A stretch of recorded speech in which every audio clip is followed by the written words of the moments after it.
Assalamualaikum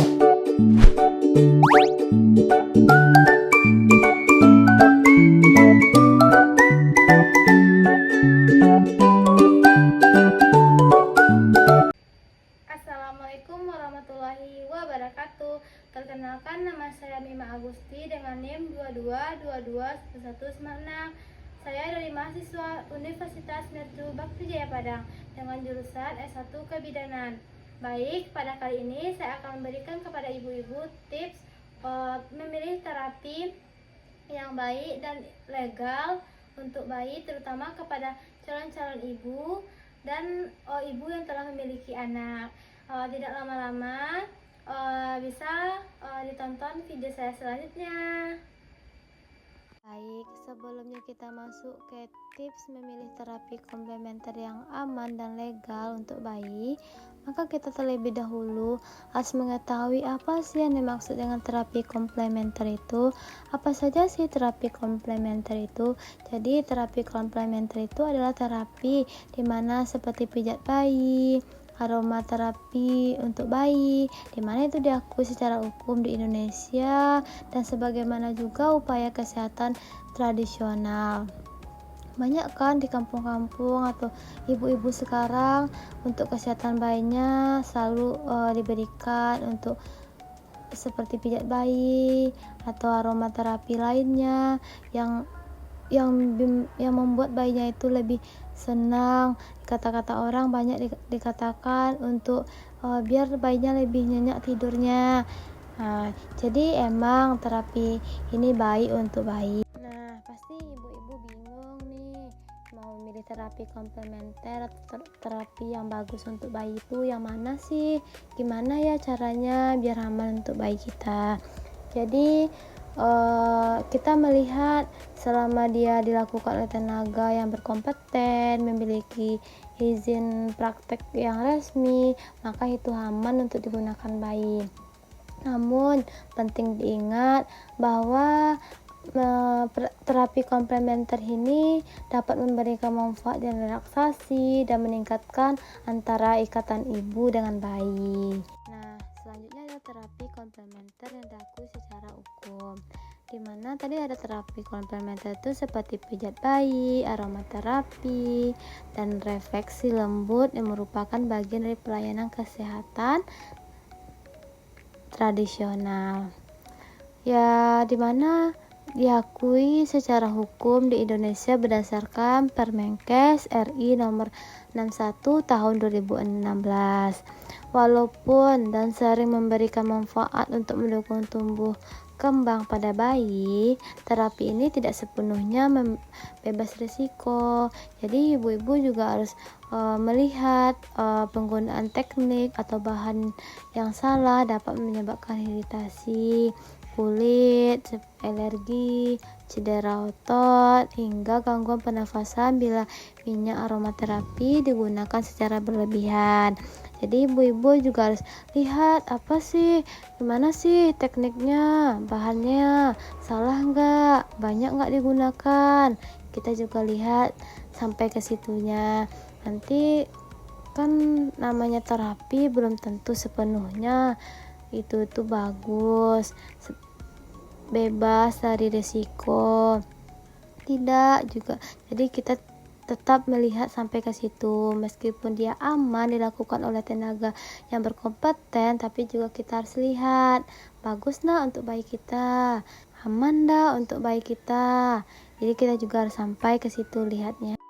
Nah, selanjutnya ada nih tips utama sebelum memutuskan terapi untuk bayi, dimana yang pertama kita lihat pastikan terapi yang berkompeten, yang berizin, dimana maksudnya itu pilih tempat terapi yang memiliki izin praktik yang resmi dari dinas kesehatan atau lembaga yang berwenang. Terapi yang terlatih akan memahami anatomi bayi, titik pijat yang aman, serta tahu kapan terapi tidak boleh dilakukan.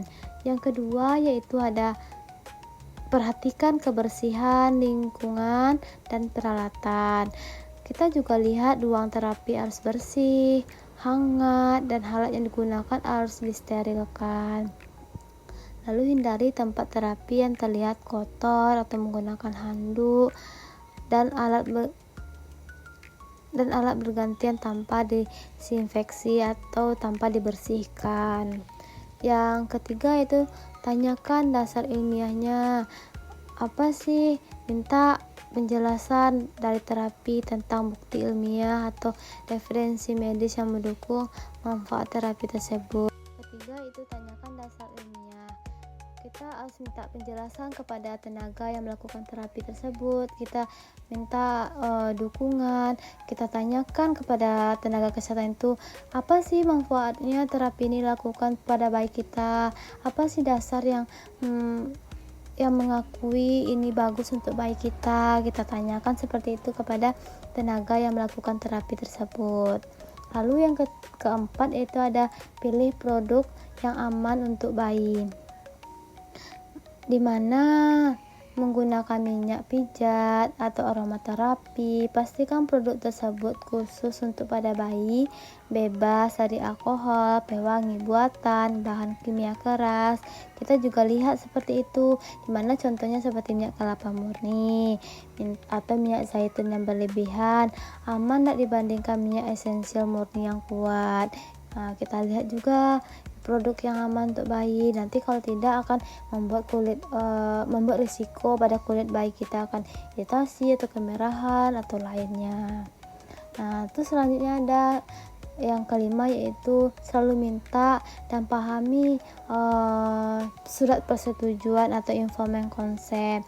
Di mana terapi yang dilakukan, orang tua harus menerima penjelasan lengkap terlebih dahulu tentang prosedur yang akan dilakukan, manfaat dan risikonya, serta apa yang harus dilakukan jika bayi menunjukkan reaksi tidak nyaman. Jangan segan membatalkan terapi bila ada hal yang merasa tidak aman gitu. Jadi kita harus pastikan dulu dia memberikan penjelasan, aman gak sih ini terapi ini untuk bayi kita. Kalau aman baru kita lakukan, baru kita minta persetujuan, kita lakukan informed consent. Nanti ada surat persetujuannya, tangani surat persetujuan dari orang tua. Nah, kalau ibu-ibu ingin melakukan terapi komplementer atau terapi untuk bayi ibu, tapi ibu masih bingung nih, masih ragu, ya aman gak ya ini terapi ini untuk anak saya, aman gak nih ya, tempatnya bagus gak ya, dimana ya tempat yang aman untuk bayi saya. Nah, ibu bisa didiskusikan dengan bidan atau tenaga kesehatan. Ibu bisa pilih konsultasinya dengan bidan atau dengan dokter anak. Ya, nanti dia akan membantu ibu dalam menilai apakah terapi ini sesuai dengan usia anak ibu, kondisi kulitnya bagus enggak. Kalau diarahkan ke situ, nanti kesehatan anak ibu bagus enggak ya. Untuk kalau diarahkan ke sini, dia nanti akan bantu ibu mana tempat yang bagus untuk sesuai dengan kondisi anak ibu.